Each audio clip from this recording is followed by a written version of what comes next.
हरे कृष्णा कृष्णा कृष्णा हरे हरे, हरे राम राम राम हरे हरे। हरे कृष्णा। आप सभी भक्तों का हार्दिक स्वागत है आज की श्रीमद् भागवतम की इस कक्षा में। स्वागतम सुस्वागतम। और हम चर्चा कर रहे हैं श्रीमद् भागवत के तृतीय स्कंद के 9वें अध्याय के ऊपर। तो जल्दी से हम रिकैप करते हैं, कल हमने क्या पढ़ा था। कल हमने पढ़ा था कि ब्रह्मा जी भगवान विष्णु से प्रार्थना कर रहे हैं। इस चैप्टर का नाम है सृजन शक्ति के लिए ब्रह्मा द्वारा स्तुति। तो स्तुति गान कर रहे ब्रह्मा जी विष्णु जी की, और उसमें डिस्क्राइब कर रहे हैं हम लोगों को।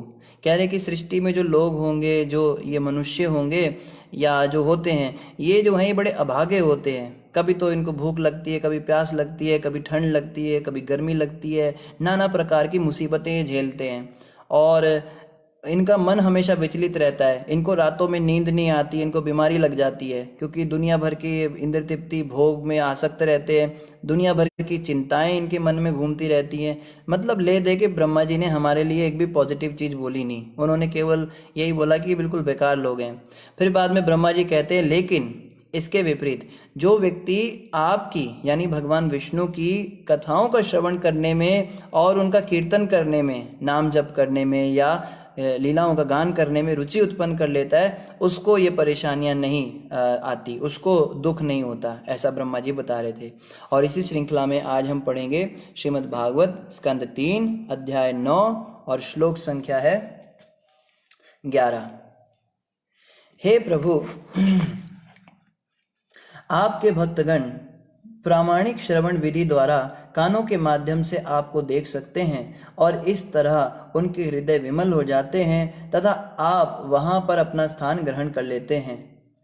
ब्रह्मा जी कह रहे हैं कि अब भक्तों की बात कर रहे हैं। पहले तो सामान्य जीवों की बात करी थी, जो नास्तिक लोग होते हैं वो तो परेशान रहते हैं। अब ब्रह्मा जी बता रहे हैं कि इसी संसार में आपके भक्त भी रहते हैं। तो जो आपके भक्त होते हैं वो क्या करते हैं, वो प्रामाणिक श्रवण की विधि के द्वारा अपने कानों के माध्यम से आपको देखते हैं। देखो, भगवान का जो दर्शन है ना, वो आंखों से नहीं होता, वो कानों से होता है।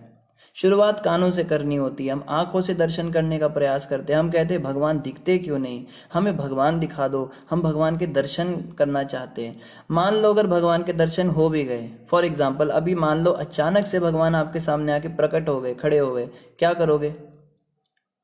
स्तुति करोगे, पूजा करोगे, ये सब करोगे। उसके बाद क्या करोगे? बैठ जाओगे उनके पास, पता ही नहीं कौन है क्या है। अरे पहले पता तो करो हैं कौन, क्या करते हैं, क्यों इतने महान है, पहले कानों से दर्शन करो।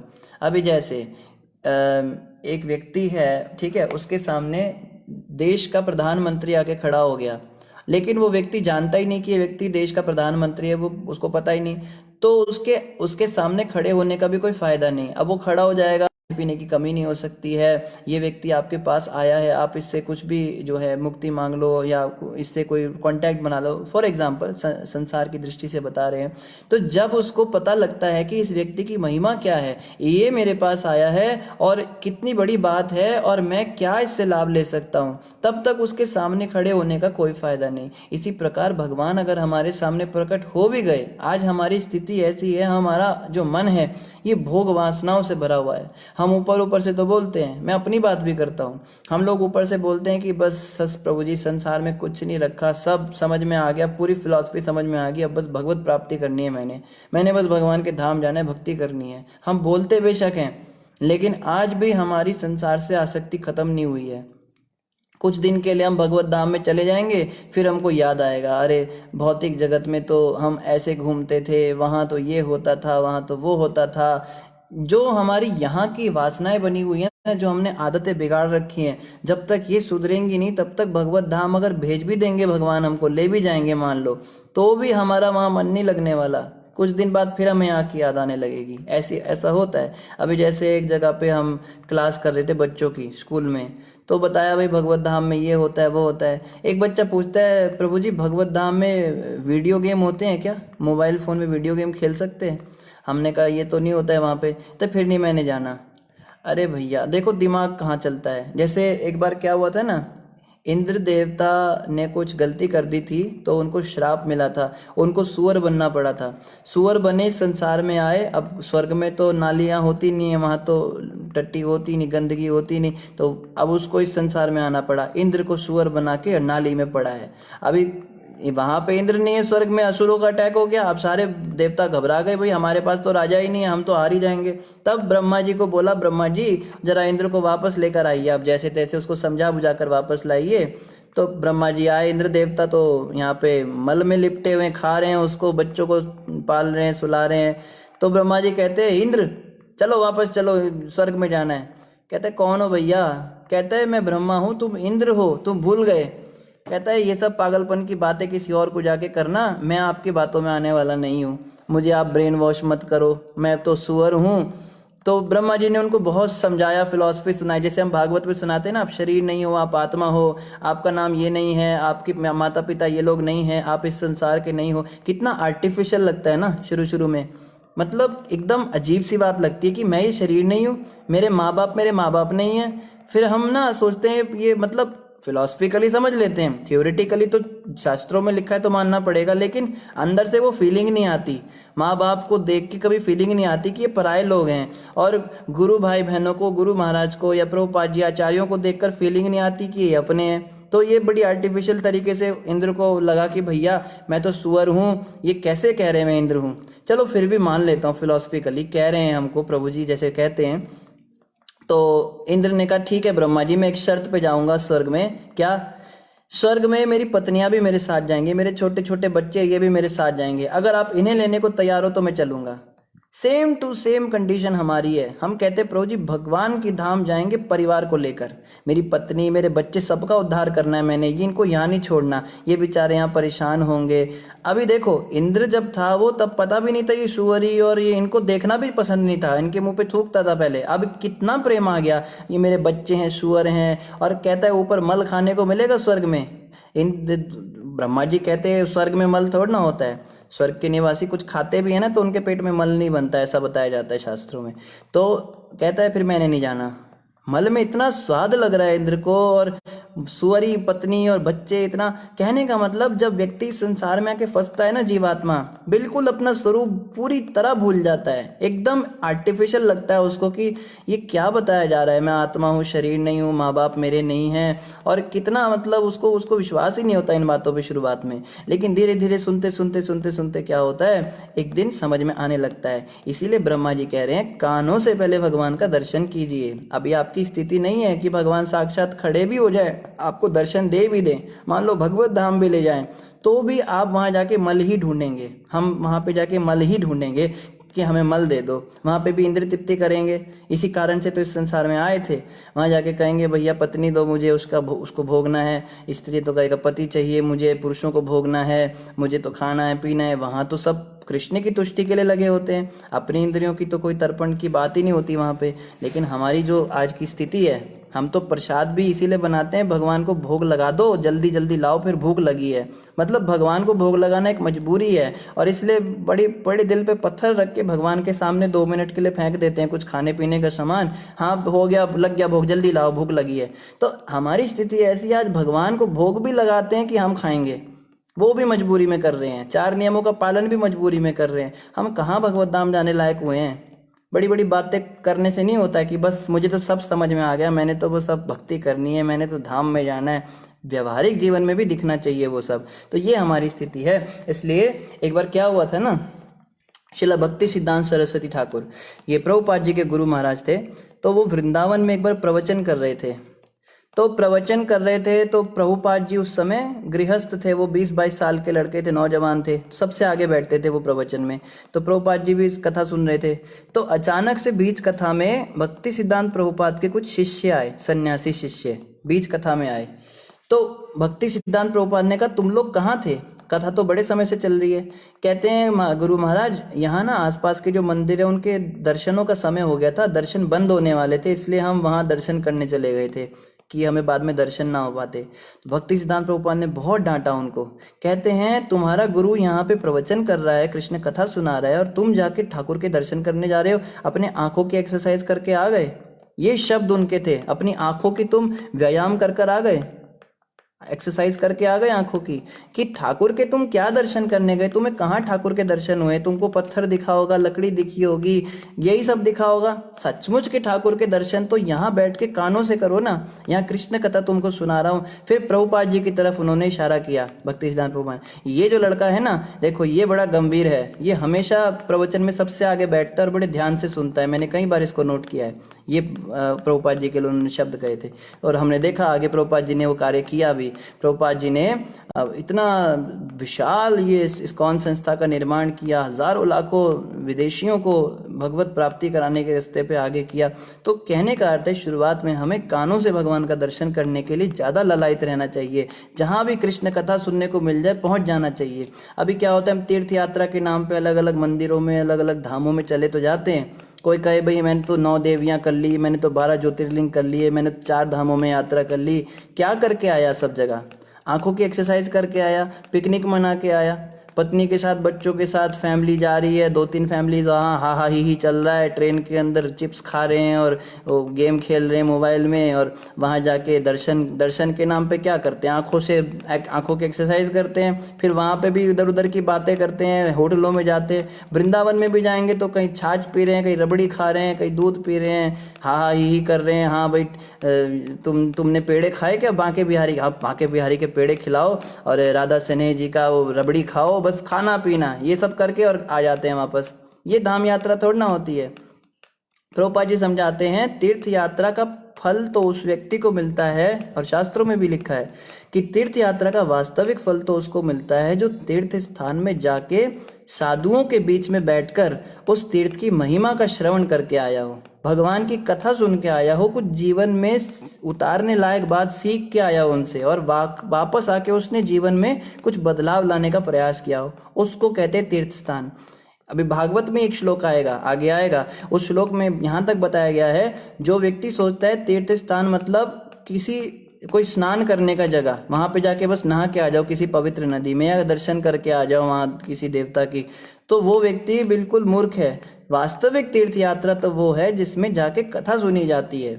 इस कथा को सुनने के बाद ही हमारा मन जो है द्रवित होता है, फिर उसके अंदर के जो विकार हैं जाते हैं। नहीं तो बस खाली आंखों की एक्सरसाइज चल रही है, दुनिया भर के लोग कर रहे हैं, चलती का नाम गाड़ी। शादी हुई तो सब कहते हैं वहाँ भैया हनीमून मनाने पहले वहाँ जाओ, देवी माता के दर्शन करके आओ, वैष्णो माता के, तो एक ट्रेंड बन गया। जाते हैं, वो क्या क्या हरकतें करते ट्रेन में, क्या बताएं आपको। हम प्रचार करने जाते थे, पुस्तक वितरण करते थे, भगवत गीता का प्रचार करते थे ट्रेन में।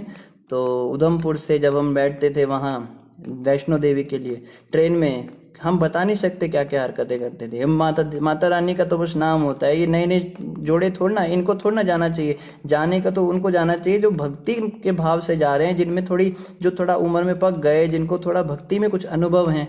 ये नौजवान इन लोगों को पता नहीं, धाम में पता है वज्र लेप हो जाता है। गुरु महाराज कहते हैं, अगर किसी सामान्य जगह पर रहकर हम कोई पाप करते हैं तो धाम में जाकर उसका मोचन हो जाता है, वो पाप खत्म हो जाता है।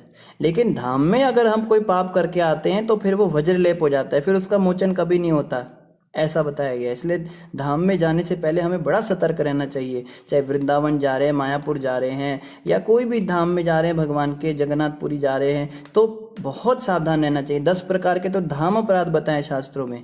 10 प्रकार के कार्य अगर धाम में किए जाएं तो उनसे उल्टा अपराध ही लेकर आते हैं हम, और तो क्या कृपा लेकर आएंगे भगवान की। जैसे एक धाम अपराध है कि धाम में पैसा कमाने की इच्छा से जाना, ये अपराध है। कई लोग वहाँ जाके पैसा कमाने का शुरू कर देते हैं, बिजनेस करते हैं। हाँ भैया मेरी वृंदावन में कोठी है। और ये भी बताया, धाम की किसी ज़मीन को खरीद कर अपना बताना भी अपराध है। ये मेरी ज़मीन हो गई, मैंने इसको खरीद लिया। वहाँ धाम की मिट्टी का एक धूल का कण भी कोई खरीद नहीं सकता, ब्रह्मा इंद्र चंद्र नहीं खरीद सकते। तुम क्या कहते हो मेरा इतना बड़ा फ्लैट है। इस प्रकार की मनोवृत्ति धाम में नहीं होनी चाहिए। या धाम के अंदर जाकर इंद्र तृप्ति करना, खाना पीना, मजा करना, ये सब अपराध होते हैं, इससे हमें बचना है। और आगे ब्रह्मा जी कह रहे हैं, आप अपने भक्तों पर इतने दयालु हैं कि आप अपने को उस आध्यात्म के विषय विशेष नित्य रूप में प्रकट करते हैं जिसमें वे सदैव आपका चिंतन करते हैं।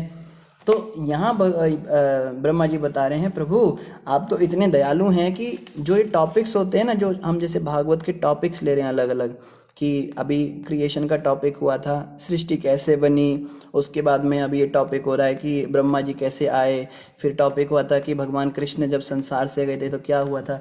ये सारे टॉपिक क्या हैं, इसमें कह रहे हैं इन उस आध्यात्म के विशेष नित्य रूप में प्रकट करते हैं जिसमें सदैव आपका चिंतन वो कर सके। तो भगवान की बड़ी कृपा है कि इन टॉपिक्स को पढ़ने से हमारे अंदर भगवान का चिंतन शुरू होता है। अभी दिन में कभी तो याद आता होगा ना कि भागवत में ऐसा पढ़ा था, ऐसा हुआ था, या कुछ भी अगर हमारे सामने होता है तो हम कभी कभी हमारे मन में कुछ रिलेशन आ जाता है। हाँ, हमने भागवत में ऐसा पढ़ा था, जल का स्वाद तो कृष्ण ही हैं, बादल जो हैं ये भगवान के घुंघराले बाल ही हैं, इस प्रकार से हम पहले अनुभूतियाँ पढ़ी थी। तो ये जो हैं ये भगवान की बड़ी विशेष कृपा है कि उन्होंने हमें भागवत दिया, नहीं तो भागवत हमें देना हमारी योग्यता थोड़ा ना है, ये भगवान की कृपा से हमें मिली है। आगे कह रहे, हे प्रभु, आप उन देवताओं की पूजा से बहुत अधिक तुष्ट नहीं होते जो आपकी पूजा अत्यंत ठाट बाट से तथा विविध साज सामग्री के साथ करते तो हैं किंतु भौतिक लालसाओं से पूर्ण होते हैं। ब्रह्मा जी कह रहे हैं भगवान विष्णु को कि बड़े बड़े देवता खूब साज सामग्री के साथ में सोने चांदी के थालियों में आपकी आरती उतारते हैं आपको। क्या तो सोचो ना, स्वर्ग के देवता क्या भोग लगाते होंगे भगवान को। हमारे यहाँ उगता ही नहीं वो सब आइटम जो वो लोग भोग लगाते हैं भगवान को। लेकिन यहाँ ब्रह्मा जी कह रहे हैं कि अगर उनके अंदर भौतिक भोग की लालसाएं भरी हुई हैं, मतलब सकाम भक्त हैं कि धन संपत्ति घर आवे, कष्ट मिटे तन का, स्वामी जय जगदीश हरे। जय जगदीश हरे तो तब करेंगे जब हमारे को सुख संपत्ति रहेगी। अभी पीछे भी हमने एक श्लोक पढ़ा था भागवत में, देवताओं की स्तुति थी कि हे प्रभु, आप ऐसी कृपा करो कि आप भी तुष्ट रहो और हम भी खुश रहें, आपको भी यज्ञ चलता रहे, आपकी भी सेवा पूजा होती रहे और बदले में आप भी हमको इंद्रिय भोग का सामान देते रहो।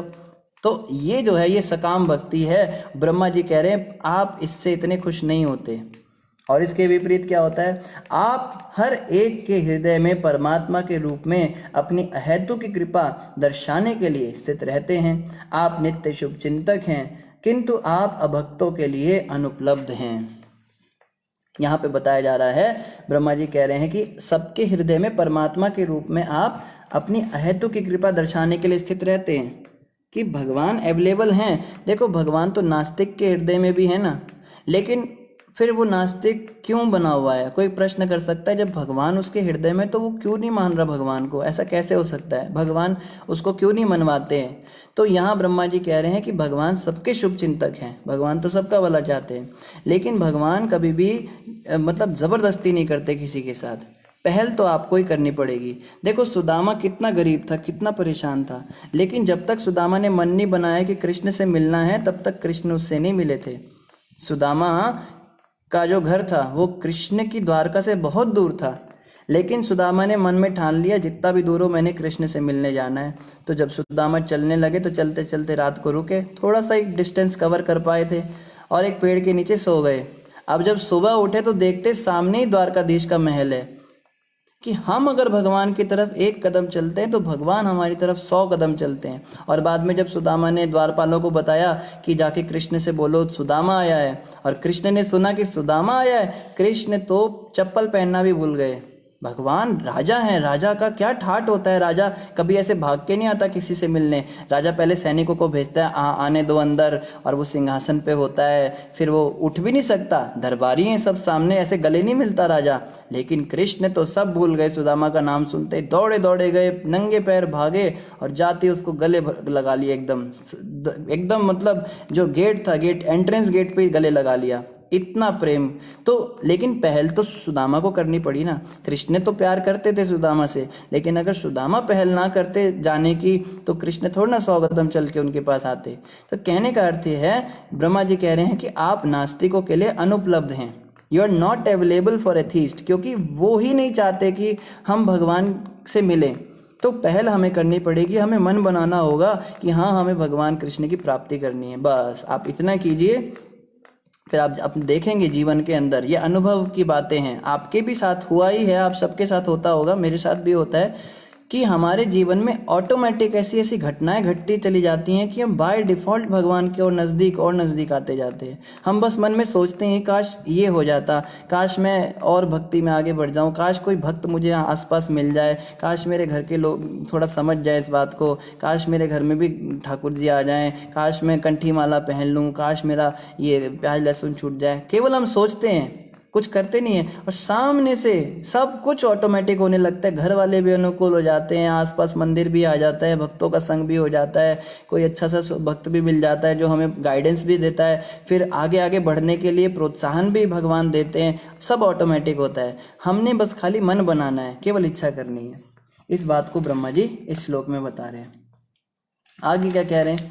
आगे कह रहे हैं किंतु वैदिक अनुष्ठान, दान, कठोर तपस्या तथा दिव्य सेवा जैसे पुण्य कार्य भी जो लोगों द्वारा सकाम फलों को आपको अर्पित करके आपकी पूजा करने तथा आपको तुष्ट करने के उद्देश्य से किए जाते हैं, लाभप्रद होते हैं। धर्म के ऐसे कार्य व्यर्थ नहीं जाते। तो ये मत सोचो, कई भक्त सोचते हैं कि प्रभु जी इतनी एकादशियाँ को व्रत रखा, इतना जप किया, इतने 4 नियम पालन किए, इतने साल भगवान की मंगल आरती उठे, उसके बाद भी मेरे साथ ऐसा हो गया।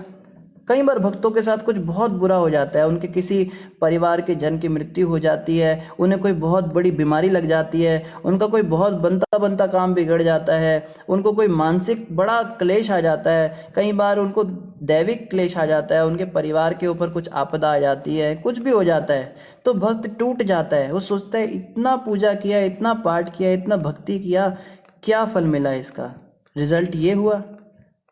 या कभी कभी हम देखते हैं कोई बहुत सीनियर भक्त होता है, हमसे बहुत अच्छा वक्ता होता है, बहुत अच्छी क्लास देता है, बहुत अच्छा कीर्तन करता है, एकदम वंडरफुल डिवोटी, और हमें भी बड़ा इंस्पिरेशन मिलता है उससे, और हम अचानक से सुनते हैं उस व्यक्ति ने कोई ऐसा गंदा काम कर दिया जो बताने लायक भी नहीं है। तब हमारे मन में आता है कि इतना इसने पूजा पाठ किया, इतना जप किया, इसने इतना तपस्या किया, इतना ब्रह्मचर्य का पालन किया, इतनी बड़े बड़े लेक्चर ये देता था, क्लासेस देता था, भागवत का इसको इतना ज्ञान था, फिर इसकी रक्षा भगवान ने माया से क्यों नहीं करी, ये कैसे गिर गया? तो इस बात का जवाब ब्रह्मा जी दे रहे हैं, धर्म के ऐसे कार्य व्यर्थ नहीं जाते। अगर आपने सच्चे हृदय से भगवान को एक तुलसी का पत्ता भी चढ़ाया है ना, एक फ्लावर भी ऑफर किया है, कृष्ण भगवान उसको भी नोट करके रखते हैं, इसने ये किया था, और उसको 1000 गुना करके रिटर्न करते हैं। ये भगवत गीता में कृष्ण के शब्द हैं। कृष्ण भगवान कहते हैं कोई थोड़ा सा भी मेरे लिए कुछ करता है तो मैं उसको बहुत बड़ी विपदा से बचा लेता हूँ। एक बार अर्जुन ने क्वेश्चन किया था कृष्णा से, अर्जुन ने प्रश्न किया गीता में, हे कृष्ण, जो व्यक्ति आध्यात्म के मार्ग में चलता तो है, जो योगी, वहाँ तो योगी शब्द बोला है, कोई योगी है, कोई भक्त है आपका, और वो इस रास्ते पे शुरू हो गया चलना, उसने माला करना शुरू कर दिया, 4 नियम शुरू कर दिए, पर किसी कारणवश वो भटक गया। जैसा कि हम देखते हैं कि कई लोग आते हैं और कई लोग जाते हैं, आते जाते रहते हैं। हमने कितने नए नए चेहरे देखे। हर साल मंदिर का जो वार्षिक उत्सव होता है उसमें फ़ोटो खींचती है स्टेज पर, तो कोई मजाक कर रहे थे, कहते हैं हर साल प्रभु जी फ़ोटो में नए नए चेहरे होते हैं, पुराने वाले कहाँ चले जाते हैं, टूट जाते हैं मंदिर से, कहीं दूर चले जाते हैं। तो अर्जुन ने कहा इन्होंने इतना समय आपकी सेवा किया, वो तो सब बेकार हो गया, क्योंकि अब तो इंद्र तृप्ति में लग गए, अब तो नरक ही जाना पड़ेगा ना। जो व्यक्ति पाप कर्म में लग जाता है उसको नरक ही जाना पड़ता है। तो इतने समय जो आपकी भक्ति पूजा किया वो तो सारा समय बेकार ही हो गया इसका, कि इसने ये तो इंद्रिय भोग भी नहीं कर पाया, तपस्या करता रहा, एकादशी करता रहा, सुबह उठता रहा, इतना मेहनत करता रहा, और अंत समय पे इसकी ऐसी दुर्गति हो गई, अब ये भोगों में फंस गया, तो अब तो मरने के बाद नरक में जाएगा, वो सब बेकार। कृष्ण कहते नहीं अर्जुन, ऐसा नहीं है, ऐसा बिल्कुल नहीं है। कृष्ण भगवान ने कहा है जो भी उसने किया है, जितना उसने तपस्या किया है, जितना, मैं तो कहता हूँ छोटे से छोटा कर्म भी किया है भक्ति में, केवल मुझे एक बार भोग भी लगाया है, उसको भी मैंने नोट करके रखा है, और ये सारी जो उसने अच्छे अच्छे काम किए हैं, ये सब के सब का मैं उसको रिटर्न दूंगा ही दूंगा, वो कभी भी बेकार नहीं जाएगा। कृष्ण के लिए जब भी हम कोई कार्य करते हैं ना, जैसे अभी हमने चर्चा किया, हम एक फूल भी भगवान को चढ़ाते हैं, कृष्ण उसको भी याद रखते हैं।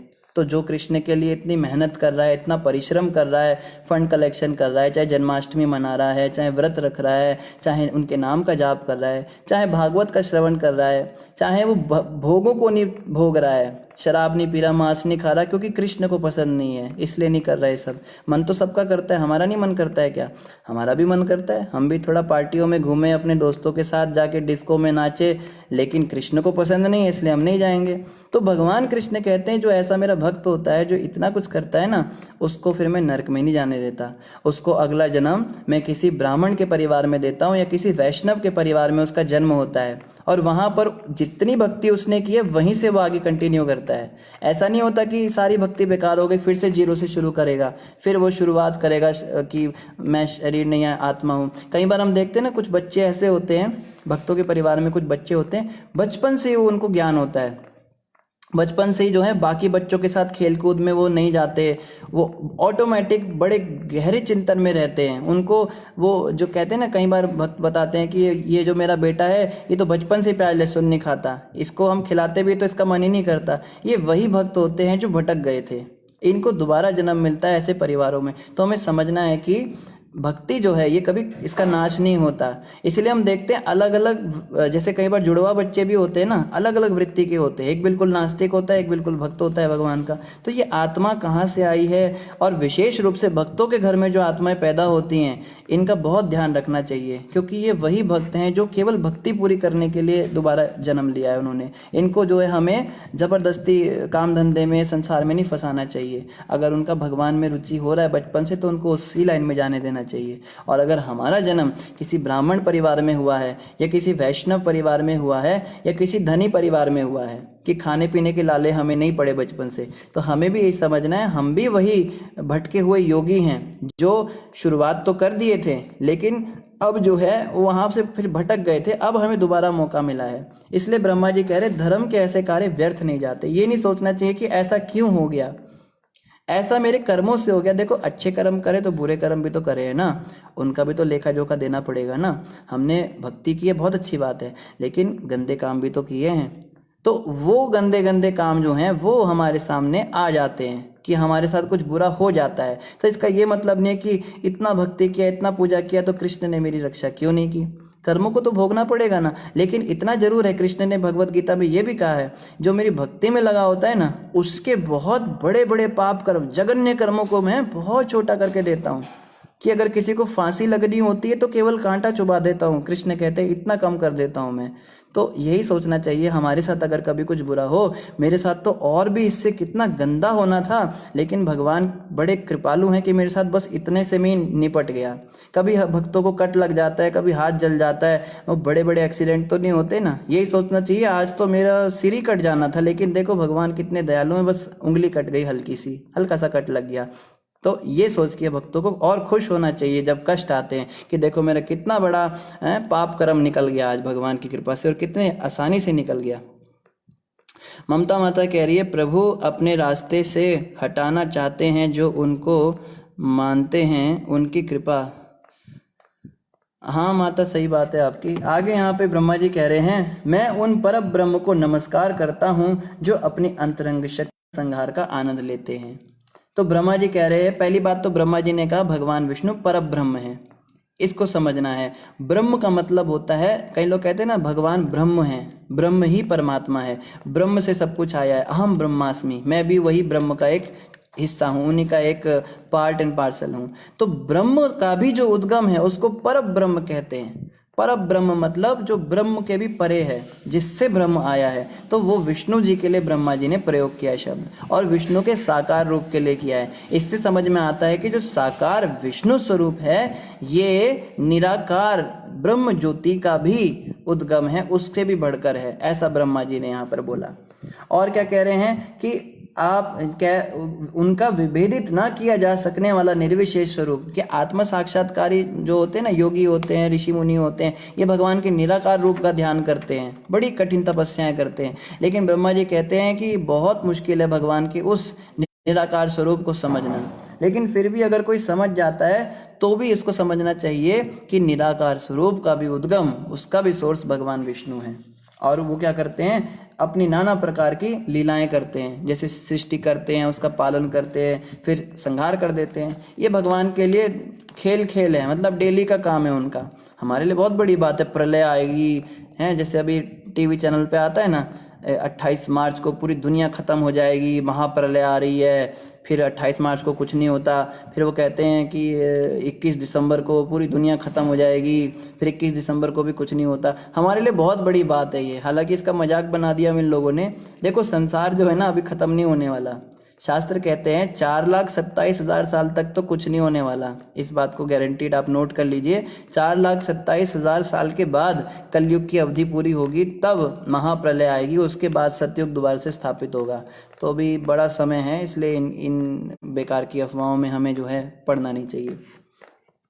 आगे ब्रह्मा जी कह रहे हैं, मैं उनके चरण कमलों की शरण ग्रहण करता हूँ जिनके अवतार, गुण तथा कर्म सांसारिक मामलों में रहस्यमय अनुकरण हैं। जो व्यक्ति इस जीवन को छोड़ते समय अनजाने में भी उनके दिव्य नाम का आवाहन करता है, उसके जन्म जन्म के पाप तुरंत धुल जाते हैं और वह उन भगवान को निश्चित रूप से प्राप्त करता है। इसी बात को ब्रह्मा जी ने भी बोल दिया कि जो अंत समय पे भगवान विष्णु को याद कर लेता है, उनका नाम बोल देता है, तो वो भगवान के धाम चला जाता है, चाहे उसने कितने भी पाप किए हों, हजारों करोड़ों अरबों भी पाप किए हों, वो भी भगवान विष्णु के एक नाम से तुरंत धुल जाते हैं। लेकिन अंत समय पे भगवान का नाम याद किसे आता है? रामचरितमानस में कहा है, कोटि कोटि मुनि जतन कराही, अंते राम मुख आवत नाही। बड़े बड़े ऋषि मुनि बड़ा जतन करते हैं, बड़ी तपस्याएं करते हैं, मगर अंत समय पे राम का नाम नहीं निकलता उनके मुख से। तो राम का नाम या कृष्ण का नाम हमारे मुख से निकले, ये कैसे संभव हो पाएगा? ये तभी संभव हो पाएगा जब हम उनको शरणागत होंगे, सारा जीवन भर उनके नाम लेने का अभ्यास करेंगे। इसीलिए हम इतना ज़्यादा नाम जपते हैं, 16 माला जपते हैं, कोई 32 माला जपते हैं, बार बार भगवान का नाम इसलिए लेते हैं कि वो ऑटोमेटिक हो जाए, कि जब अंत समय आए तो भगवान का नाम याद आ जाए। क्योंकि अंत समय पे ना क्या होता है, आदमी बहुत घबरा जाता है।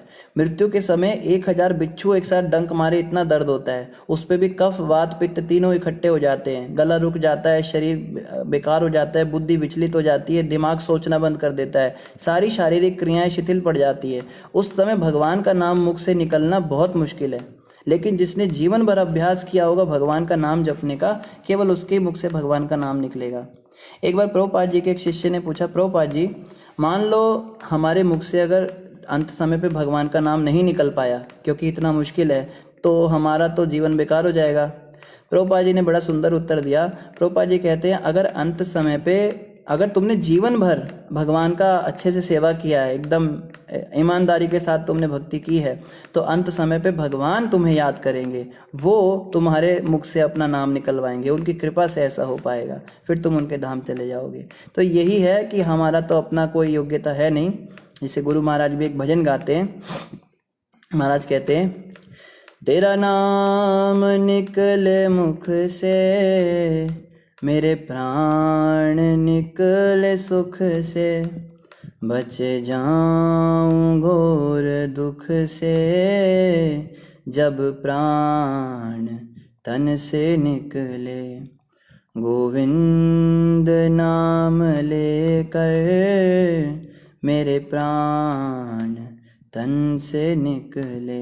महाराज जी क्या कहते हैं कि अंत समय पे बस गोविंद का नाम आ जाए, किसी तरह से भगवान का नाम मुख से निकल जाए, बस यही जीवन की सार्थकता है, इसका जीवन सफल है। ये फर्क नहीं पड़ता ये अपनी पत्नी को खुश रख पाया नहीं रख पाया, इसने अपने माँ बाप को क्रूज राइड करवाई, अपने बच्चों को डिज्नीलैंड दिखाया नहीं दिखाया, बड़े बड़े होटल इसने बनाए नहीं बनाए, अपनी लड़की की शादी अच्छे से कर पाया नहीं कर पाया, अपना शरीर बड़ा सुंदर नहीं बना पाया, जीवन में कुछ नहीं कर पाया, लूजर रहा, हर जगह पे केवल हारता रहा, हर एग्जाम में फेल हुआ, हर जगह पे बेकार हुआ, कोई इसका बिजनेस नहीं चला, कोई काम धंधा नहीं चला, दुनिया का कोई व्यक्ति इससे खुश नहीं रहा, इसके माँ बाप इससे दुखी रहे, दोस्त इससे दुखी रहे, इससे हर कोई दुखी रहा। लेकिन अंत में अगर भगवान का नाम उस व्यक्ति ने ले लिया, उसी का जीवन सार्थक है।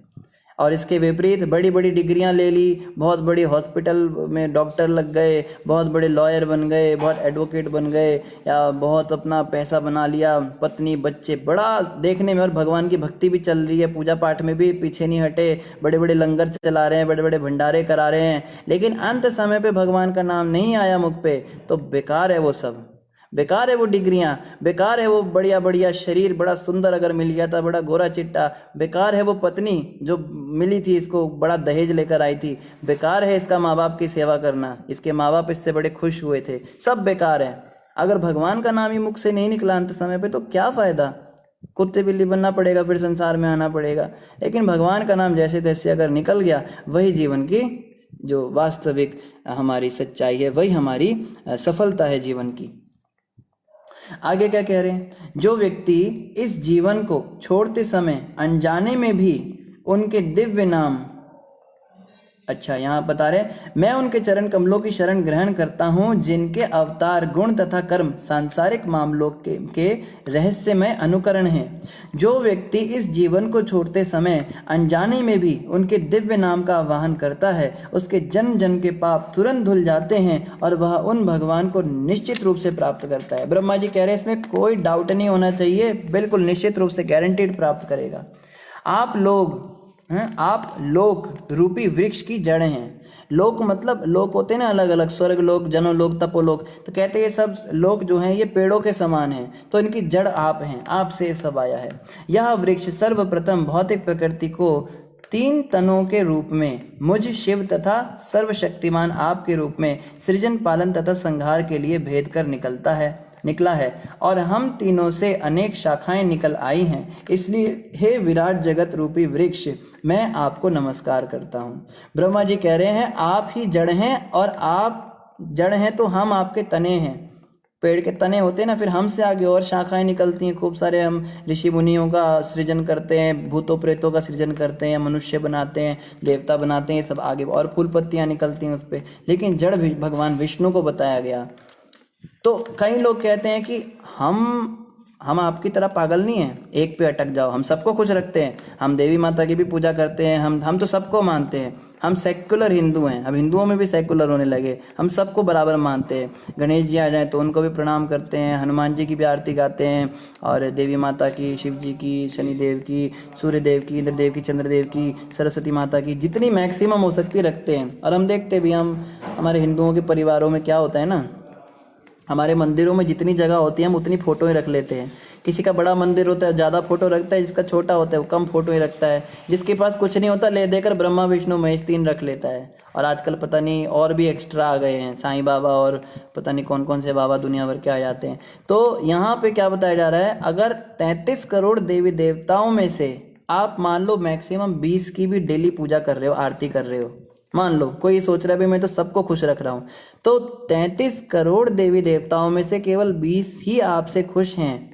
वो भी पता नहीं खुश हैं कि नहीं खुश हैं, आप क्या उनकी पूजा करते हुए आप ही जानो। 32 करोड़ 99 लाख 99,980 देवता आपसे रुष्ट हैं, रूठे हैं, क्योंकि आप उनकी सेवा नहीं करते। समझने की बात है, किसका पलड़ा भारी है? 20 देवता जो खुश हैं उनका भारी है, जो 32 करोड़ इतने सारे जो दुखी हैं हमसे, जो नाराज हैं, उनका पलड़ा भारी है, नाराज वालों का पलड़ा भारी है। इसीलिए यहाँ पे बताया गया है, पेड़ के जड़ में पानी डाल दो तो सारे पत्तों को, सारे फूलों को, सारी टहनियों को पानी चला जाता है। इसी प्रकार अगर विष्णु की कोई सेवा कर ले, पूजा कर ले, कृष्ण को कोई भज ले, तो बाकी सारे देवता उनसे तुष्ट हो जाते हैं। इसलिए हम लोग पागल नहीं हैं कि हम कृष्ण की पूजा करते हैं। हमको क्या पता नहीं है कि कृष्ण की पूजा करने से बाकी देवता नाराज नहीं होते हैं? कई लोग सोचते हैं ये इस्कॉन वाले ना पागल हैं, इनको पता ही नहीं है, ये बेवकूफ़ हैं, केवल एक की पूजा करते हो तो दूसरा नाराज हो जाता है। अब तुम शिव जी की पूजा नहीं कर रहे हो तो वो नाराज नहीं होंगे क्या? लेकिन देखो यहाँ ब्रह्मा जी क्या कह रहे हैं, ब्रह्मा जी कह रहे हैं इस पेड़ रूपी सारे जो सृष्टि है इसके जड़ आप हैं। ब्रह्मा जी ने कहा कि विष्णु ही जड़ हैं, तो अगर विष्णु को कोई भज लेता है ना, तो वो सब देवताओं उससे खुश हो जाते हैं, सारे देवता उसके अनुकूल हो जाते हैं, सारे ग्रह नक्षत्र उसके अनुकूल हो जाते हैं, सारे ऋषि मुनि उसके अनुकूल हो जाते हैं, सारे पितृ उसके अनुकूल हो जाते हैं। लेकिन अगर कोई कृष्ण की पूजा ना करके अन्य अन्य देवताओं को भजता है तो 33 करोड़ को तो पहली बार भज नहीं सकता। मान लो अगर 33 करोड़ देवताओं का पूजा करना हो, केवल नाम ही ले लो आप, बड़ी बात है, पूजा करना बड़ी दूर की बात, केवल नाम भी लेते चलो ना, तो भी हमने कैलकुलेशन किया था 60-70 साल लग जाएंगे, वो भी कंटिन्यूस, सोना नहीं, खाना नहीं, कुछ नहीं करना, 24 घंटे करते रहो तो 60-70 साल लग जाएंगे केवल नाम लेने में। तो इनकी पूजा करना तो नामुमकिन काम है। अब दूसरा रास्ता ये रहा कि भाई जितने होते हैं उतने करो, तो जितने नहीं होते वो दुखी। इसलिए सबसे बेस्ट रास्ता यही है, जड़ को पानी डालिए, भगवान विष्णु की शरण लीजिए। ये ब्रह्मा जी का रिकमेंडेशन है। आगे क्या कह रहे हैं? आगे कह रहे हैं सामान्य लोग मूर्खतापूर्ण कार्यों में लगे रहते हैं। वे अपने मार्गदर्शन हेतु आपके द्वारा प्रत्यक्ष घोषित लाभप्रद कार्यों में अपने को नहीं लगाते। जब तक उनकी मूर्खतापूर्ण कार्यों की प्रवृत्ति बलवती बनी रहती है, तब तक जीवन संघर्ष में उनकी सारी योजनाएं छिन्न भिन्न होती रहती हैं। अतएव मैं उन्हें नमस्कार करता हूँ जो नित्यकाल स्वरूप हैं।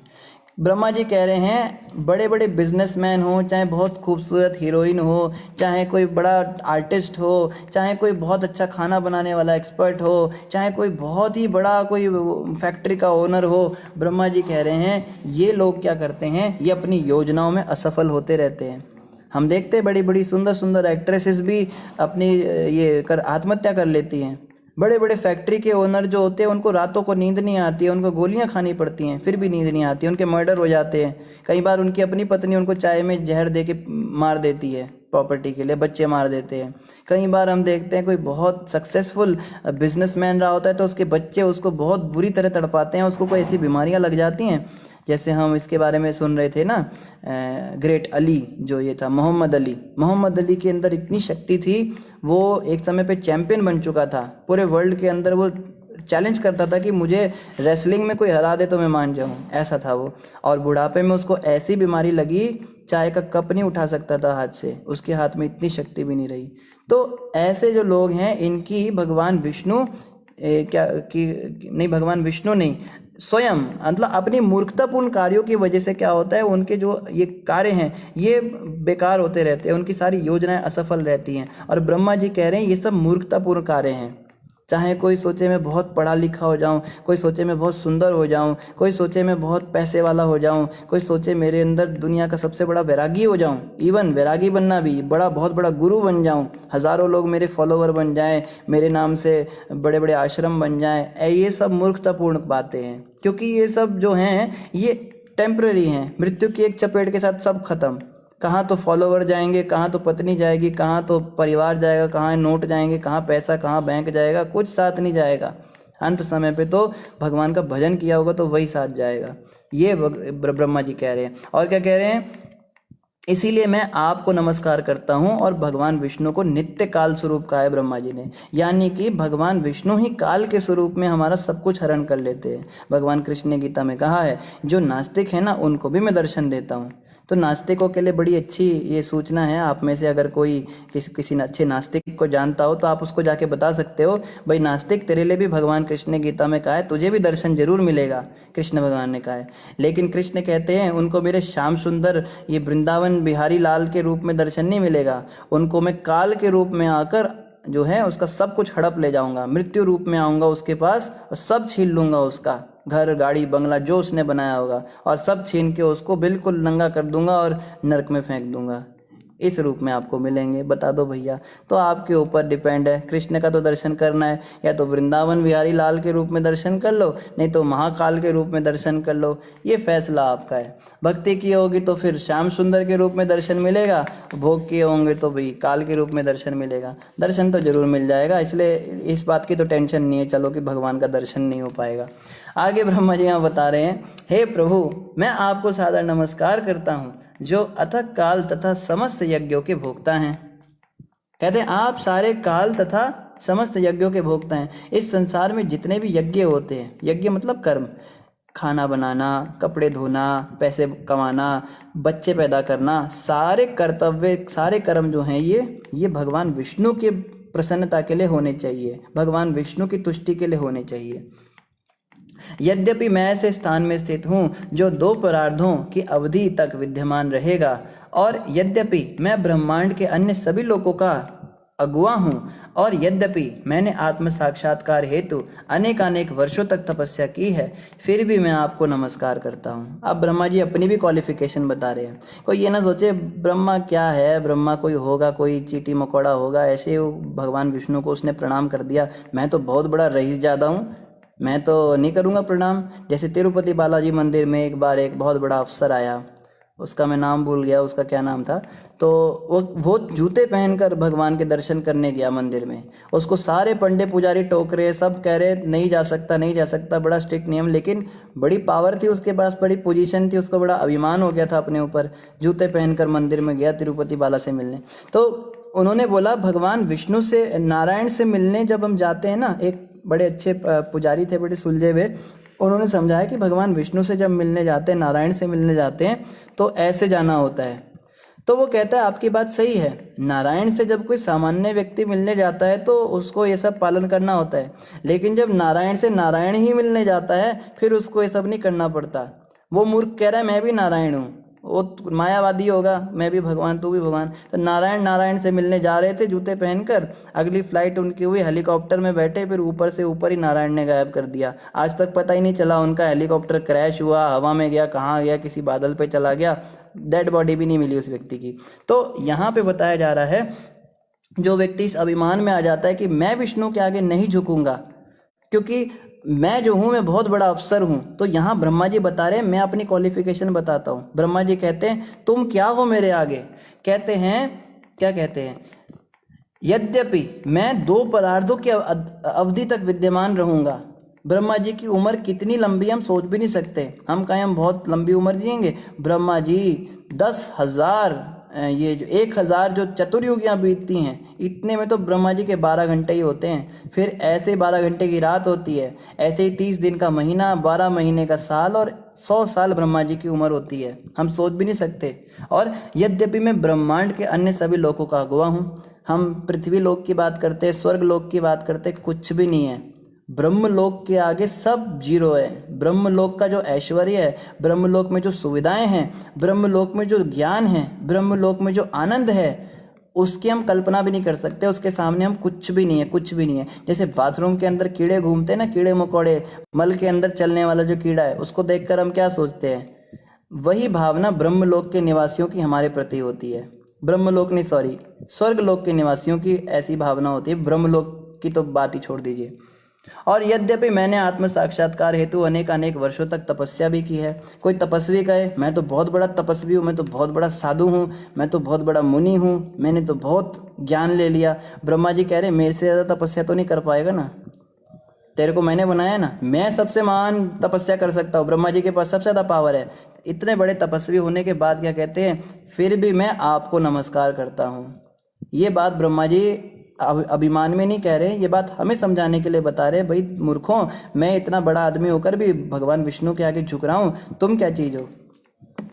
आगे कहते हे प्रभु, आप अपनी दिव्य लीलाएं संपन्न करने हेतु स्वेच्छा से विविध जीव योनियों में, मनुष्येतर पशुओं में तथा देवताओं में प्रकट होते हैं। तो कह रहे हैं ब्रह्मा जी, आप जो हैं अलग अलग योनियों में, अलग अलग देवताओं में और अलग अलग मनुष्यों में प्रकट होते हैं अपनी दिव्य लीला संपन्न करने के लिए। कोई ये ना सोचे कि राम तो पैदा हुए थे, कौशल्या उनकी माँ थी, कृष्ण तो पैदा हुए थे, यशोदा उनकी माँ थी या देव की माँ थी, या कोई कहे ये कश्यप अवतार तो कछुआ है, शुकर रूप में भगवान वराह भगवान तो सुअर हैं, या मत्स्य अवतार में तो मछली है भगवान विष्णु, तो ये क्या है, उसमें कोई शक्ति थोड़ा ना है, ये तो सुअर बन जाता है, कभी मनुष्य का जन्म लेता है। यहाँ भगवान ब्रह्मा जी कह रहे हैं कि भगवान विष्णु ऐसा केवल अपनी दिव्य लीलाओं को संपन्न करने के लिए करते हैं। जब भगवान कछुआ बनते हैं तो इसका ये मतलब नहीं कि वो कछुए के नियम उन पे लागू होंगे, जो नियम कछुए के साथ होते हैं वो सब उनके साथ भी होगा। भगवान विष्णु अपनी भगवत्ता कभी नहीं खोते।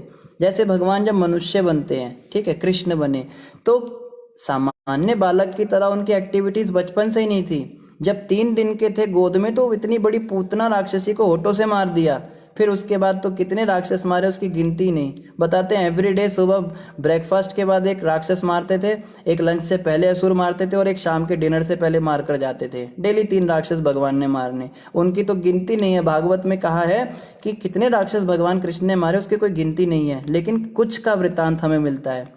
तृणाव्रत है, या ये ऋषभासुर है, प्रलंबासुर है, नरक या शाल्व है, या ये जो शिशुपाल है, इनके तो बस नाम गिनाए भागवत में। कहा है भगवान कृष्ण ने कितने असुर मारे उसकी कोई गिनती नहीं। और 7 साल की उम्र में इतना बड़ा गोवर्धन पर्वत उठा लिया अपनी उंगली के ऊपर। कोई सामान्य लड़का हो सकता है क्या वो? तो अब कैसे कह सकते हो कि वो तो मनुष्य है, उसका तो जन्म हुआ है, कृष्ण भगवान कैसे हो सकता है? भगवान तो महाकाल हैं। या कृष्णा एंड इज लीला हैं, कृष्ण तो लीला करते थे। अरे कृष्ण ने तो पर्वत भी उठाया था। तेरे को अगर कृष्ण की तरह कहते ना, कृष्ण करे तो रासलीला, मैं करूँ तो कैरेक्टर ढीला, ऐसा कैसे हो गया भैया? कृष्ण करता है तो रासलीला, तो मैं भी रासलीला करूँगा, मुझे क्यों कहते हो कैरेक्टर ढीला है? भैया कृष्ण ने तो गोवर्धन भी उठाया था, कृष्ण ने तो इतने बड़े कालिया नाग को भी अपने पैरों से कुचल दिया था। तो एक छोटे से भी सांप को पैर से कुचल के दिखा दे। तो बड़ी बड़ी बातें करने से कुछ नहीं होता। कई लोग कहते हैं हम तो भोले के पुजारी हैं, भोले के भक्त हैं, हम तो भांग पियेंगे, भांग रगड़ेंगे। कहते हैं ना वो, भोले की फौज करेगी मौज, हमारा भोला भंडारी भांग चिल्लम पीता है, हम भी करेंगे। अरे भोले भंडारी ने हलाहल विष पी लिया, उसको हजम कर गए, वो उसको गले में रोक गए, नीलकंठ महादेव के नाम से प्रसिद्ध हुए। तो क्या तू थोड़ा सा जहर पी के, थोड़ा धतूरे के पत्ते खा के दिखा दे, उसके बाद जिंदा रह जाए तो फिर पीना तू भी भांग धतूरे? ये पागलपन की बातें हैं। हम भगवान को कभी भी कॉपी नहीं कर सकते। ब्रह्मा जी यहाँ पे क्लियर कह रहे हैं कि भगवान अपनी इच्छा से केवल किसी लीला को संपन्न करने के लिए इन योनियों में, जैसे मनुष्यों में या जानवरों में या फिर देवताओं में प्रकट होते हैं। मगर ऐसा जो है, ये भगवान की भगवत्ता उससे ख़त्म नहीं हो जाती कि वो तो इंसान बन गए, ऐसा कभी नहीं होता। आप धर्म क्या कह रहे हैं?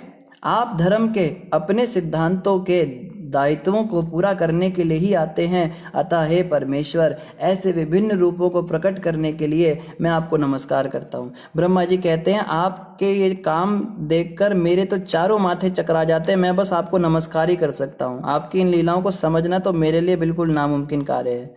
ब्रह्मा जी के 4 हाई स्पीड इंटरनेट वाले प्रोसेसर फेल हो गए, हमारा क्या ये छोटा सा ग्रे मैटर है, कितना किलो 1.5 किलो का दिमाग दे रखा है, उसके अंदर भी क्या घुसेंगी भगवान कृष्ण की लीलाएं? ब्रह्मा जी के इतने बड़े बड़े दिमाग चकरा रहे हैं, तो कभी भी भगवान कृष्ण की लीलाओं को समझने की कोशिश नहीं करनी। राधा से कृष्ण की शादी क्यों नहीं हुई? अरे तुझे क्या करना है, तेरे को समझ में नहीं आएंगी, ब्रह्मा जी को समझ में नहीं आ रही हैं वो सब बातें। बस खाली प्रणाम करो भगवान को कि हाँ भैया, कृष्ण अगर चोरी भी करते हैं तो भी उन्हें प्रणाम है, कृष्ण अगर किसी को थप्पड़ मारते हो तो भी उन्हें प्रणाम है। कृष्ण कहते ना, कर्णम मधुरम तरणम मधुरम गमनम मधुरम हरणम मधुरम श्लिष्टम मधुरम श्लिष्टम मधुरम मधुराधिपतेरखिलम मधुरम। शिला वल्लभाचार्य जी कहते हैं इनका दंड देना भी मधुर है, इनका प्रेम करना भी मधुर है, इनका किसी का हरण करना भी मधुर है, किसी का तरण करना भी मधुर है। ओहो, मधुराधिपति का तो सब कुछ मधुर है। तो कृष्ण का सब कुछ मधुर है, बस आनंद लीजिए, लीला सुनिए, आनंद लीजिए, ज़्यादा दिमाग नहीं लगाने का, ये क्यों कर दिया, वो क्यों कर दिया, ये सब नहीं सोचने का, बहुत सब कुछ मधुर है। हे प्रभु, आप उस प्रलयकालीन जल में शयन करने का आनंद लेते हैं जहाँ प्रचंड लहरें उठती रहती हैं, और बुद्धिमान लोगों को अपनी नींद का सुख दिखाने के लिए आप सर्पों की शैया का आनंद भोगते हैं। उस काल में ब्रह्मांड के सारे लोग आपके उदर में स्थित हो जाते हैं। तो ब्रह्मा जी बता रहे, कई बार आप देखने में लगता है लोगों को कि आप सो रहे हैं, लेकिन आप लीला कर रहे होते हैं, आप तो योग निद्रा में होते हैं। सर्पों की सैया बनाते हैं, सांप के ऊपर लेटते हैं आप, और बुद्धिमान लोगों को अपनी नींद का सुख दिखाने के लिए आप ऐसा करते हैं। और उस समय क्या होता है, ब्रह्मांड के जितने भी लोग हैं ये सब आपके पेट के अंदर चले जाते हैं। हे मेरी पूजा के लक्ष्य है। देखो, कोई क्वेश्चन करे ना, ब्रह्मा जी किसकी पूजा करते हैं? सारी दुनिया तो ब्रह्मा विष्णु महेश की पूजा करती है, लेकिन ब्रह्मा जी किसकी पूजा करते हैं ये भी तो पता होना चाहिए ना। तो ब्रह्मा जी कहते हैं मेरी पूजा के लक्ष्य है, भगवान विष्णु है ब्रह्मा जी की पूजा के लक्ष्य है। और शिव जी भी आगे बताएंगे, शिव जी कहेंगे उमा कहूँ तो है अनुभव अपना, सत्य हरि भजन जगत सब सपना। हे उमा, सत्य तो हरि भजन है, जगत सब सपना है। तो शिव जी भी किसकी पूजा करते हैं?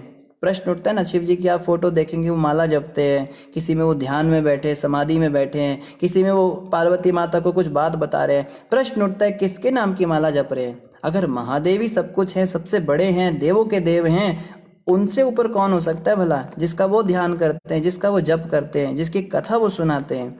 तो वो खुद ही बताएंगे, महादेव अपने मुंह से बता रहे हैं, हरि का मैं ध्यान करता हूँ, नारायण का ध्यान करता हूँ। और यहाँ ब्रह्मा जी भी बता रहे मैं भी क्या है, मेरी पूजा के लक्ष्य है, मैं भी पूजा नारायण की करता हूँ। तो बिल्कुल क्लियर है शास्त्रों में, बिल्कुल घुमाने वाली बातें हैं ही नहीं। जो लोग घुमाते हैं वो अपने कुछ पर्सनल एजेंडा लेकर चलते हैं, हमको भ्रमित करते हैं। मैं आपकी कृपा से ब्रह्मांड की रचना करने हेतु आपके कमल नाभि रूपी घर से उत्पन्न हुआ हूँ। ब्रह्मा जी बिल्कुल क्लियर कह रहे हैं, भैया आपकी कृपा से मैं ये सब करूँगा। जब आप नींद का आनंद ले रहे थे तब ब्रह्मांड के ये सारे लोग आपके दिव्य उदर के भीतर स्थित थे। अब आपकी नींद टूटी है तो आपके नेत्र प्रातः काल में खिलते हुए कमलों की तरह खुल गए हैं। कितना सुंदर डिस्क्रिप्शन दे रहे हैं। जैसे सुबह सुबह होती है ना, बंद कमल खुलते हैं, धीरे धीरे कमल खिलता है। अब तो आजकल हम देख नहीं पाएंगे ये सब, लेकिन कभी तो होता था कि सूर्य की किरण पड़ती थी तो कमल खिलने लगते थे। और कुछ रात के ऐसी लिली होती हैं, वो रात के कमल होते हैं जो चंद्रमा, जब पूर्ण चंद्रमा की रात आती है तभी खिलते हैं, वो चंद्र प्रकाश में खिलते हैं। तो बड़े सुंदर खिलते हैं और एकदम से खुशबू उनके अंदर से मकरंद निकलती है और सारे भंवरे मदमस्त हो जाते हैं। तो ऐसे भगवान विष्णु के कमल रूपी नयन खुल रहे हैं। अभी निद्रा से भगवान जाग रहे हैं। इस समय तो भगवान विष्णु अपनी दिव्य निद्रा में है, अभी चतुर्मास चल रहा है। ये 4 महीने भगवान विष्णु शयन पे रहते हैं। इसके बाद में ये आएगा जब भगवान के कमल जैसे नेत्र खुलेंगे। ब्रह्मा जी बता रहे हैं जैसे कमल खुलता है ऐसे, इतना सुंदर लग रहा है। ब्रह्मा जी बड़ा आनंद में इस समय ना, ब्रह्मा जी एक्सटेसी में है। अगर हम इन शब्दों को ध्यान से पढ़े, ब्रह्मा जी भाव में है इस समय, महाभाव की स्थिति में है, वो संभाल नहीं पा रहे अपने को। परमेश्वर मुझ पर कृपालु हो। देखो अब ब्रह्मा जी ने सारे अपने वो खो गए, अब आप आपा खो गए। अब क्या कह रहे हैं, अब आप मुझ पे कृपा कीजिए बस। वे इस जगत में सारे जीवों के एकमात्र मित्र तथा आत्मा हैं और वे अपने 6 ऐश्वर्यों द्वारा जीवों के चरम सुख हेतु इन सबों का पालन पोषण करते हैं। वे मुझ पर कृपालु हों जिससे मैं पहले की तरह सृजन करने की आत्म परीक्षण शक्ति से युक्त हो सकूं, क्योंकि मैं भी उन शरणागत जीवों में से हूं जो भगवान को प्रिय हैं। ब्रह्मा जी ने कहा I am also surrendered to Vishnu, मैं भी आपके शरणागत जीव हूँ। और ब्रह्मा जी यहाँ पे क्या कह रहे हैं, कह रहे हैं आप अपने 6 ऐश्वर्यों से सारे संसार का पालन पोषण करते हैं। भगवान विष्णु में 6 ऐश्वर्य होते हैं। ऐश्वर्य का मतलब ऑपुलेंस, कोई बड़ी ऐशोराम वाली वस्तु, उसको ऐश्वर्य कहते हैं। तो पहला ऐश्वर्य भगवान विष्णु का है कि वो जो है सबसे अधिक बुद्धिमान है। इस संसार में सबसे तीव्र बुद्धि किसी की नहीं है, ब्रह्मा जी की भी नहीं है, भगवान विष्णु की बुद्धि के आगे कुछ भी नहीं, हम सब सबसे बुद्धिमान है। दूसरा ऐश्वर्य सबसे सुंदर है, उनसे सुंदर कोई भी नहीं है। अगर उनको एक बार कोई व्यक्ति देख लेना फिर किसी और को देखने का मन नहीं करेगा। जैसे एक बार क्या हुआ ना, एक बार रामानुजाचार्य जी की बात है। रामानुजाचार्य भगवान इनकी जो ये है ना श्रीनिवास गोविंदा तिरुपति बालाजी, इनकी एक बार पालकी यात्रा जा रही थी। तो पालकी जब भगवान की जाती है तो साउथ इंडिया में तो कॉमन कल्चर है, और ऐसे भी हम देखते हैं जैसे रथ यात्रा भी निकलती है, सब लोग अपने घरों से निकलते हैं, भगवान को प्रणाम करते हैं और उनको देख रहे होते हैं।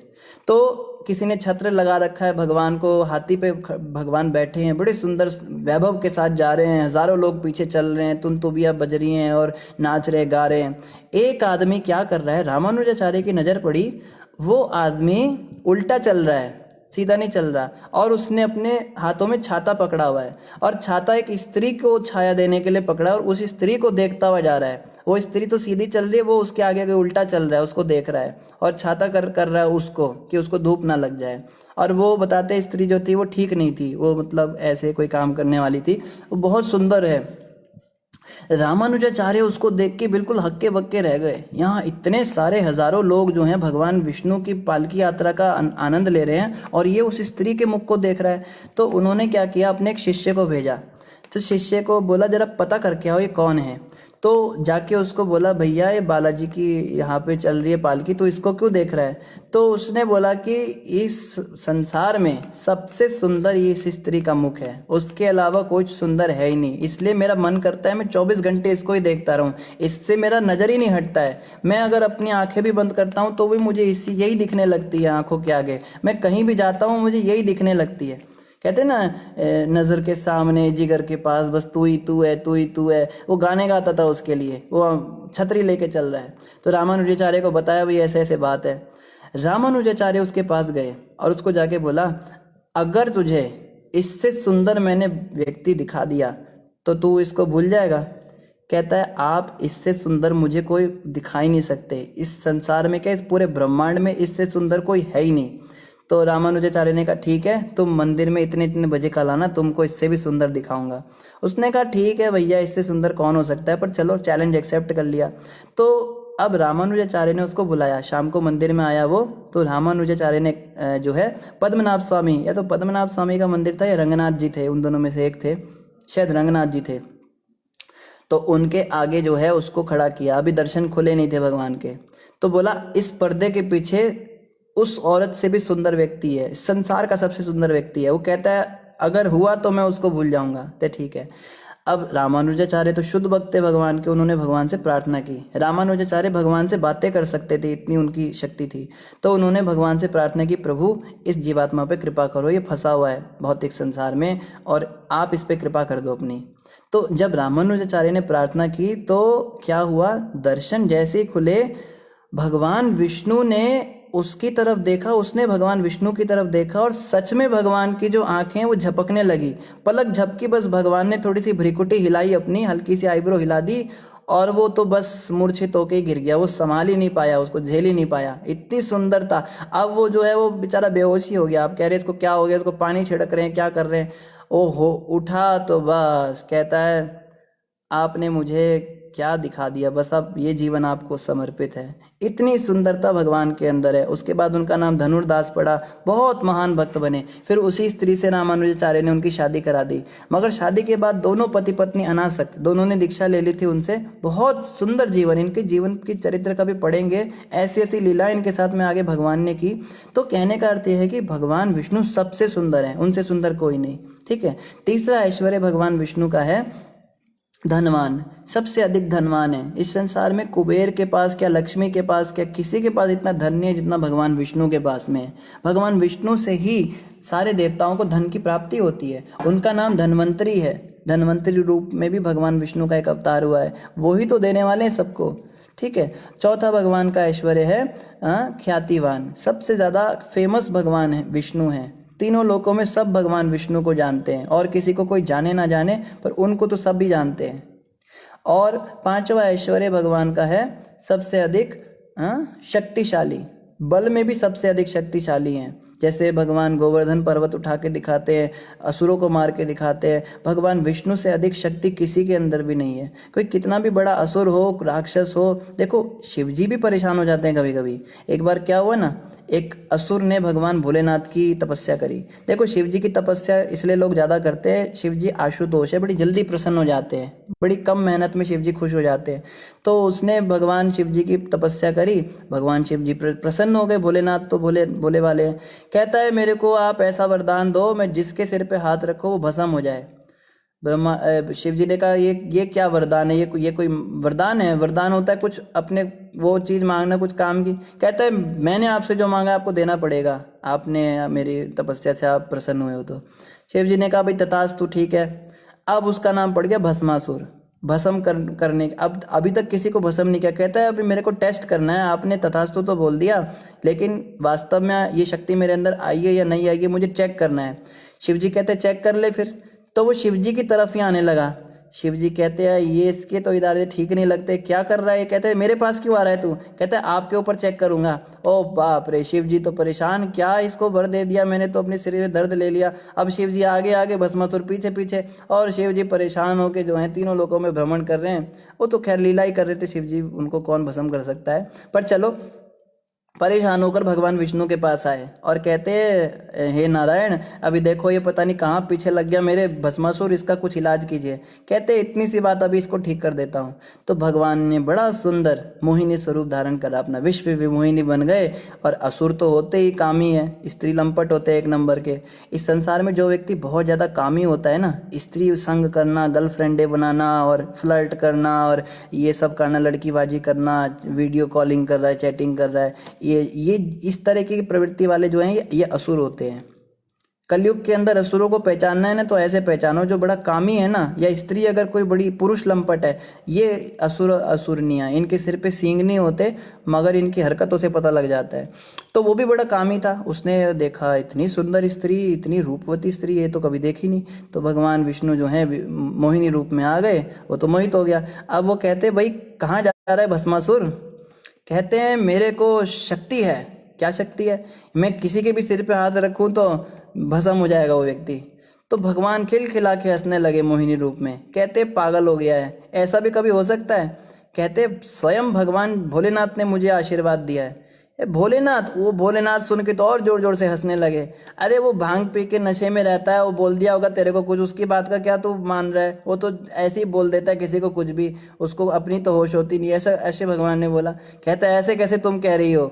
भोलेनाथ ने स्वयं मुझे कहा है, तथास्तु बोला है। कहती उसने भांग पी ली होगी ज़्यादा, उसको चढ़ गई होगी, तेरे को ऐसा कुछ वरदान तो अच्छा अपने सिर पे हाथ रख के दिखा जरा, भस्म होता है कि नहीं। उसको समझ में ही नहीं आया क्या हो रहा है, उसने सीधा अपने सिर पे हाथ रखा और भस्मासुर स्वयं ही अपनी शक्ति से भस्म हो गया। तो कहने का अर्थ है जो बलवान है, मतलब बड़े बड़े देवता भी कई बार परेशान होते दिखते हैं हमें, लेकिन भगवान विष्णु का भी जो है परेशान उनको कोई कर नहीं सकता। तो ये पांचवा ऐश्वर्य। और छठा और आखिरी ऐश्वर्य भगवान त्याग। त्याग में भी सबसे नंबर 1 है। सारे ऐश्वर्य होते हुए भी इतने परम विरक्त हैं, इतने विनम्र हैं और इतने डाउन टू अर्थ जिन्हें कहा जाता है भगवान विष्णु, सब कुछ त्यागने को तैयार रहते हैं। सारे ऐश्वर्य होने के बावजूद भी राम रूप में आके मनुष्य की तरह लीला करते हैं। देखो हैं विष्णु, लेकिन हवा में नहीं उड़ेंगे, शक्तियों का प्रयोग नहीं करेंगे। राम बन के अपने पिता की चरण पादुका, भगवान कृष्ण नंद महाराज की चरण पादुका अपने सिर पे लाकर उनको दिया करते थे। तो ऐसी लीलाएं भगवान दिखाते हैं कि देखो इतना कुछ होने के बावजूद भी मैं इन सब से आसक्त नहीं हूँ, मैं त्याग में भी नंबर 1 हूँ। तो ये भगवान के 6 ऐश्वर्य हैं। कल हम इसके आगे चर्चा करेंगे। आप सभी भक्तों का बहुत बहुत धन्यवाद। कृपया करके आप सभी जुड़े रहें। और भक्त लोग बहुत लेट आते हैं, देखो कुछ भक्त तो अभी कुछ जस्ट आए हैं 5-10 मिनट पहले, 15 मिनट पहले। आप सभी से प्रार्थना है आप सब समय पर आइए। 9 बजे का समय इतना लेट पहले ही रखा है, उसमें भी आप इतना लेट कर देते हैं, तो कैसे समझ में आएगा? आधी बात समझ में आएगी, आधी नहीं समझ में आएगी। और कुछ भक्तों का आना जाना लगा रहता है, कभी आते हैं चले जाते हैं। चलो सिग्नल प्रॉब्लम है अलग बात है, पर पूरा कंटिन्यू हमें सुनना चाहिए। अगर अभी नहीं हो पाता, सीधा लाइव में नहीं हो पाता, तो बाद में आप सुनिए। अगर हम कंटिन्यू नहीं सुनेंगे ना तो फ्लो टूट जाता है। खैर आप सभी से प्रार्थना है कि आप समय पर आइए, इसी प्रकार से जुड़े रहिए और हमारे लिए प्रार्थना करते रहिए कि हम आप सबकी सेवा में लगे रह सकें। और इसी के साथ आप सभी का धन्यवाद। जगत गुरु शिला प्रभुपाद की जय, गौर भक्त वृंद की जय, श्रीमद् भागवतम महापुराण की जय। अयोध्या प्रभु ने आज के लाइव लेक्चर का लिंक डाल दिया है गुरु महाराज का। आप सभी कृपया करके इस लिंक पर क्लिक करके महाराज का प्रवचन भी अवश्य सुनिए। देखो हमारा कार्य क्या है, हमारा कार्य बस इतना है कि आप सबको महाराज की शरण तक पहुंचाना। महाराज फिर भगवान तक तो महाराज नहीं पहुंचाना है ना, शुद्ध भक्ति तो भगवान के पास पहुंचाएंगे। मैं तो बंधन में बंधा हुआ हूँ, लेकिन बस इतना है कि निमित्त बन रहा हूँ गुरु जी की कृपा से उनके कार्य करने के लिए। तो आप सभी महाराज का प्रवचन भी अवश्य सुनिए, असली उद्धार तो उसी से होगा। बाकी यहाँ तो बस खाली बातें ही होती हैं। तो खैर हमारा भी कुछ उद्धार हो जाए कभी उनकी कृपा से। धन्यवाद आप सभी का। हरे कृष्णा।